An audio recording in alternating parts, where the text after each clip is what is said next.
2025-26 ఆర్థిక సంవత్సరానికి సంబంధించిన బడ్జెట్ను రాష్ట్ర ప్రభుత్వం ఇవాళ అసెంబ్లీలో ప్రవేశపెట్టనుంది.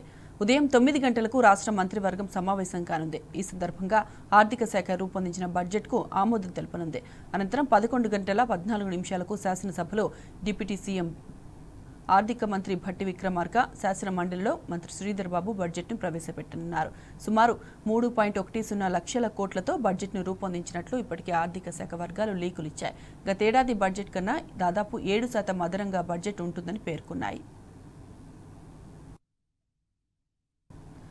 ప్రస్తుత ఆర్థిక సంవత్సరంలో 1.64 లక్షల కోట్ల పన్ను ఆదాయం వస్తుందని ప్రభుత్వం అంచనా వేసింది. అయితే జనవరి నాటికి కేవలం 1.12 లక్షల కోట్లు మాత్రమే వచ్చిందని కాక్ ఇచ్చిన నివేదికలో వెల్లడించింది.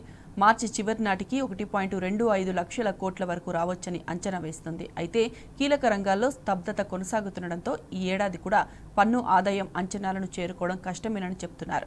ముఖ్యంగా జీఎస్టీ వసూళ్ల వృద్ధిలో స్తబ్దత, స్టాంపులు, రిజిస్ట్రేషన్ల శాఖ అంచనాల్లో సగం కూడా రాకపోవడం, ధరల పెంపుతో ఎక్సైజ్ అమ్మకాలు తగ్గిపోవడం వంటి కారణాలతో రాబడులు తగ్గుతాయని చెబుతున్నారు. మొత్తంగా ప్రభుత్వం అంచనాల్లో దాదాపు 40 నుంచి 45 వేల కోట్ల వరకు లోటు ఉంటుందని చెబుతున్నారు.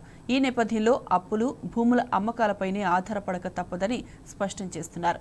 బడ్జెట్ రుణాలు గతేడాది 60 వేల కోట్ల వరకు ప్రతిపాదించగా ఈసారి 80 వేల కోట్ల వరకు తీసుకోవచ్చని చెబుతున్నారు.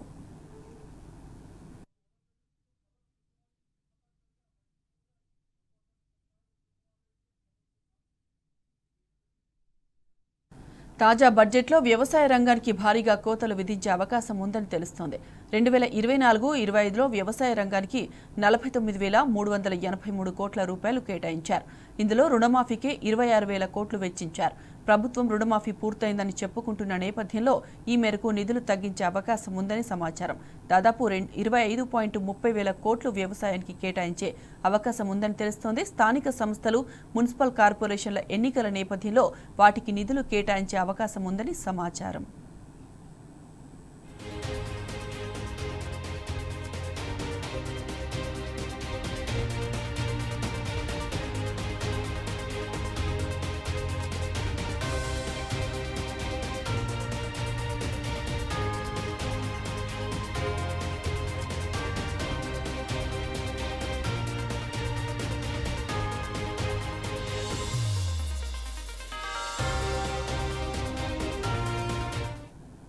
గత బడ్జెట్లో అనేక పథకాలు, కార్యక్రమాలకు ప్రభుత్వం నిధులు కేటాయించినా వాటిని వినియోగించుకోలేదు.